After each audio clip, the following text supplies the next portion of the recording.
Hello everyone and welcome to Cinderful Gaming. In today's video we're going to look at getting started with the World Eaters in Warhammer 40,000 using the faction's Combat Patrol box set as a starting point. The aim of this video will be to build out a starting 1000 point armies with the box set as the core to give you a basic force with which to play the game and later expand upon. The World Eaters are one of the Space Marine legions which sided with the arch-traitor Horus during the Horus Heresy. Their Primarch's rage and insistence on having the nails implanted into all of his followers already having caused rifts between the Legion and the Imperium long before the heresy began. This need for carnage and bloodshed brought on by the nails made them easy pickings for the Chaos God of Blood, Khorne, whom now holds sway over the Legion. Now they attack the Imperium viciously, seeking to pile mountains of skulls for their master to add to his skull throne. And so on to the army special rules. The first of these is Pact Bloods, where when mustering your army, unless specifically stated otherwise, you can't select Blood Legions as your army faction. This is generally a Chaos Demon faction. But we do have, more importantly, the Blessings of Khorne rule, where if your army faction is World Eaters, at the start of the battle round you can make a Blessings of Khorne roll. To do so, roll 8d6. You can then use those dice to activate up to 2 blessings. Each blessing of Khorne specifies the dice results it requires to be able to do. So you get 2 of these options, and then you can only activate each blessing of Khorne once per battle round. Any unused dice from the blessing of Khorne are then discarded, and once activated, each blessing of Khorne applies to all units from your army until the end of the battle round. This is a pretty cool way. And so you can either get things like Unbridled Bloodlust, where you can get rerolls of charges, you can get Rage Fueled Invigoration. Each time a model makes a consolidation move, they can go 6 inch rather than 3. Generally, these are going to be things that either get you in combat, keep you in combat, or allow you to do more in your combats. Generally, all things you want to do with an army like the World Eaters that wants to be seeing a lot of combat during the course of the game, because that is where this army is going to see its most beneficial time on the table.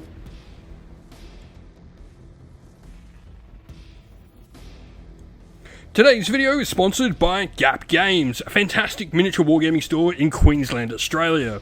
They stock a wide variety of miniature wargames from all things Games Workshop to some of my personal favourites, Conquest of the Last Argument of Kings, and all things Modifius wargames as well. Use our affiliate code in the link below to help support both this fantastic store and the channel as well. And so, in the box set, the first model we have leading the box set is a Daemon Prince of Khorne.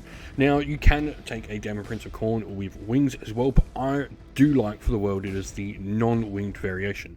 Now, we do have something here that's going to protect the model in your Lord of Murder special rule while he's near any friendly World Eaters infantry units. He can't be targeted by enemy shooting unless he's the closest model, thanks to the Lone Operative special rule, which is really nice. This is cool because we do have a pretty decent close combat attack on the model. You've also got a range stack in your Infernal Cannon, which does provide a little bit of extra shooting. And you've got some other abilities here. So first of all, Devastating Assault, where each time this model makes a charge move till the end of the round, you get devastating wounds on its melee weapons, which is pretty decent, especially when you consider it either has 16 attacks at damage 1 or 8 attacks at damage 3 with a much higher sort of strength value. Or Direct Slaughter, where once per battle round, one model from your army with this ability can use its friendly World Eater unit within 12 inch, and they can have a stratagem reduced by 0 CP. So not only is this model going to provide you with a heavy hitting piece to lead your force, it's also going to just give some general boost around to nearby units, allowing you some extra stratagem use, which is always nice.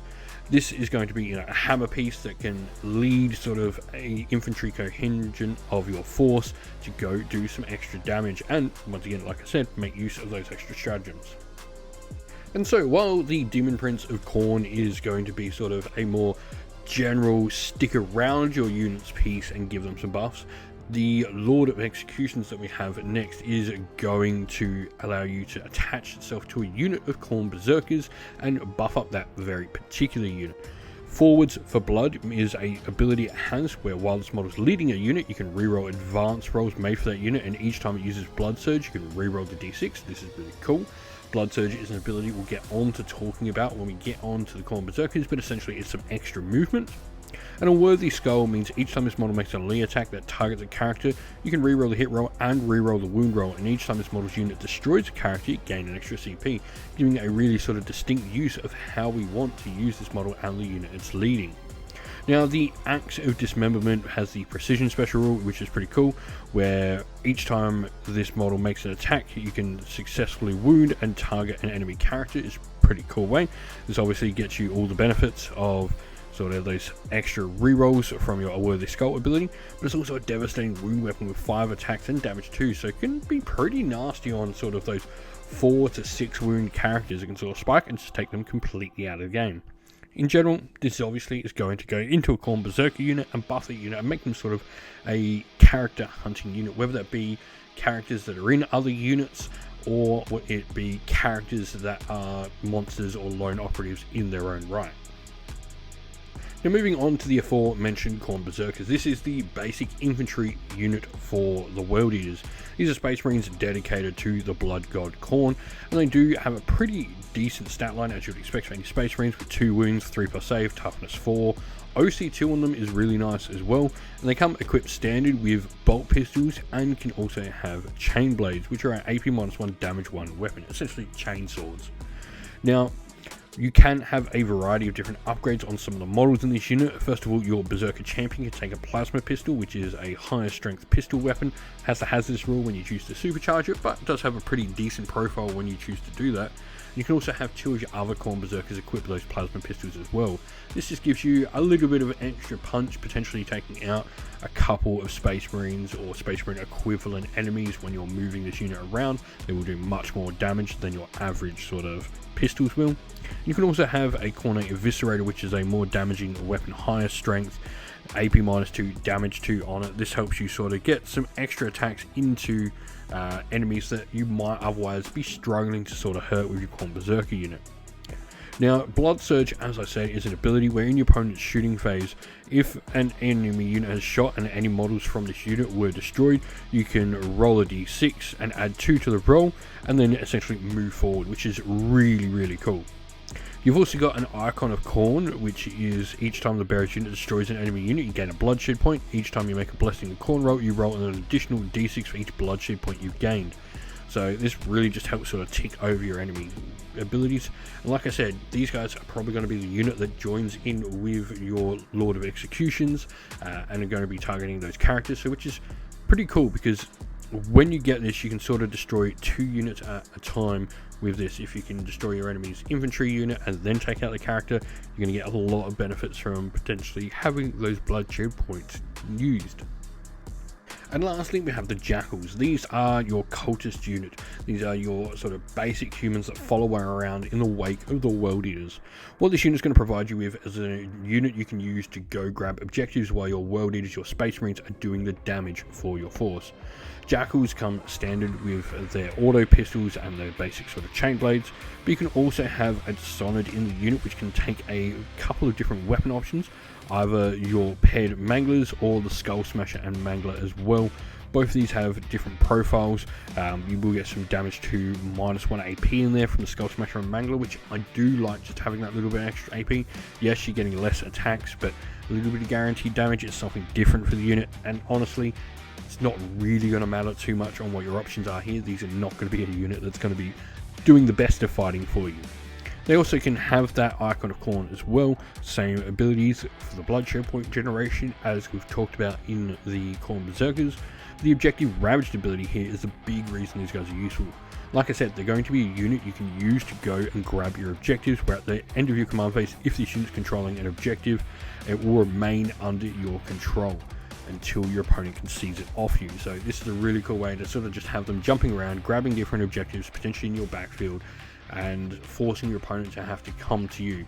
Really important, once again, for an army that wants to be focusing on combat, having a unit that can force your opponent to have to come take objectives and not just sit across and shoot you because you're sort of charging towards them, and then you've just got this unit in the backfield slowly gathering up all the objectives for you.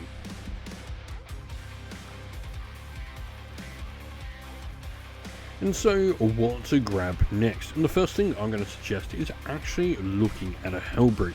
Now, the cool thing about Hellbrutes is they are essentially Chaos Space Marine Dreadnoughts. If you play Space Marines and know what a Dreadnought is, or you've played any games, seen Dreadnought, this is a Chaos version of them. Now, they do have the option of taking a close combat weapon and ranged weapon, or taking a loadout of double ranged weapons as well, which is really cool.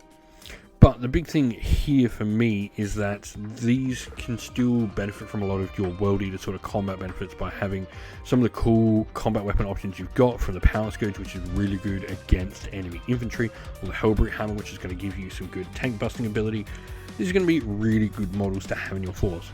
Now, the big reason we are taking this is because you're going to need some anti-tank in your force. You don't have an awful lot in that initial box set. Sure, your Demon Prince can probably take out some lighter vehicles if it needs to be, and you do have some punch in some of your other units for those lighter vehicles, but you're going to need something to take out your enemy's heavy armor. And what Hellbrutes do is they give you a piece that is pretty mobile, easily hidden as well, to get some cover benefits and not necessarily be picked off straight away by your opponent's armor, but also something that you can have loaded out in a way that it can still contribute to your close combat orientated focus. Now, you've got Devoted to Destruction, where if a model is equipped with 2 melee weapons, it gets +2 attacks to its profile, and Frenzy as well means in your opponent's shooting phase and in the fight phase, each time an enemy unit targets a model, and after it's finished making those attacks, you can either shoot or fight with this model. So your opponent has to be sure it's going to take down a Hellbrute, or the Hellbrute will simply just shoot or fight back at them, which is really, really cool.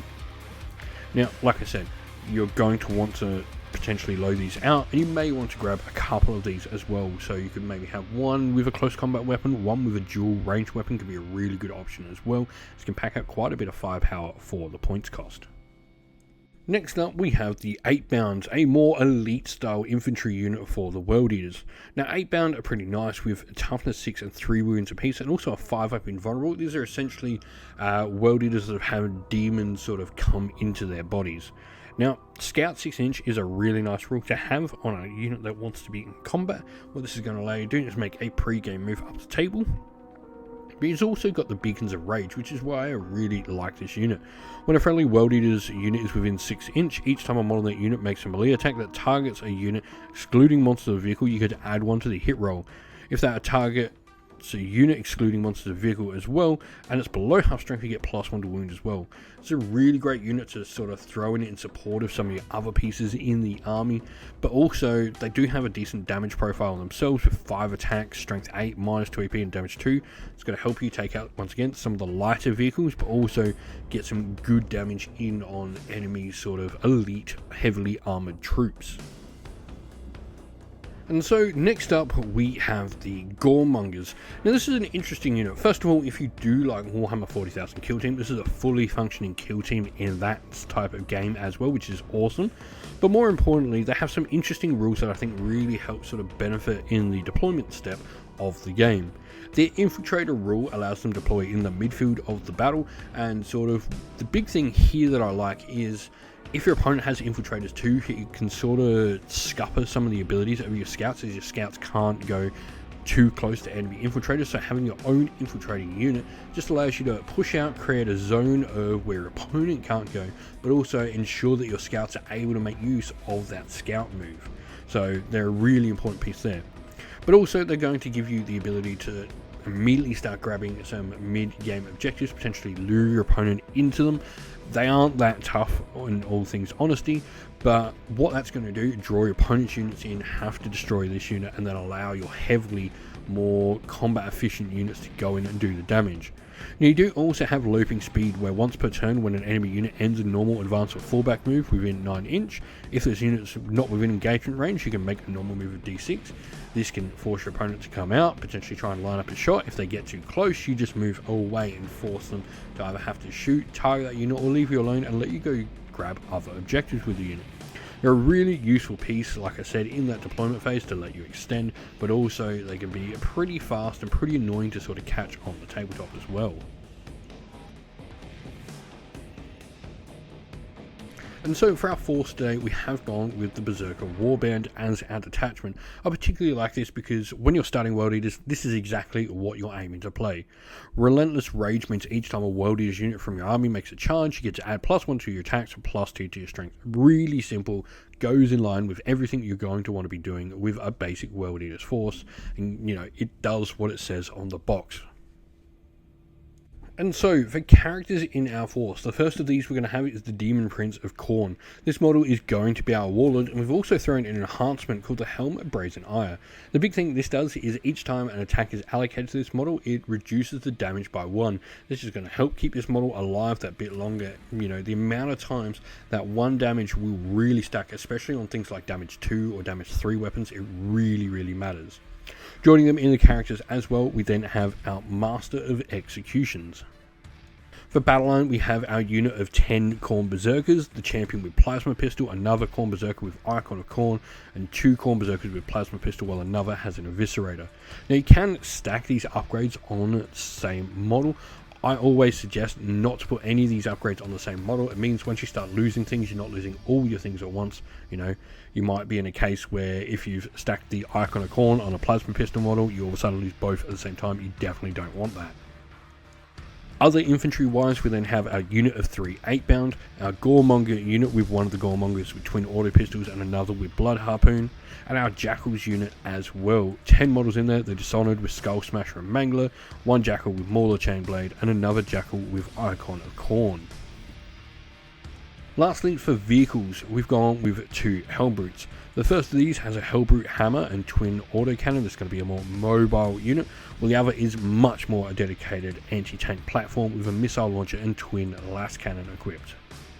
Lastly, for vehicles, we've gone with 2 Hellbrutes. The first of these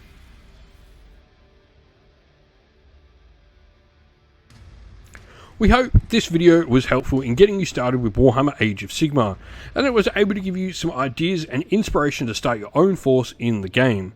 If you have any other questions at all, please comment down below, and while you're there, don't forget to drop a like, subscribe, and join our Discord server to check out all our future Warhammer Age of Sigmar content.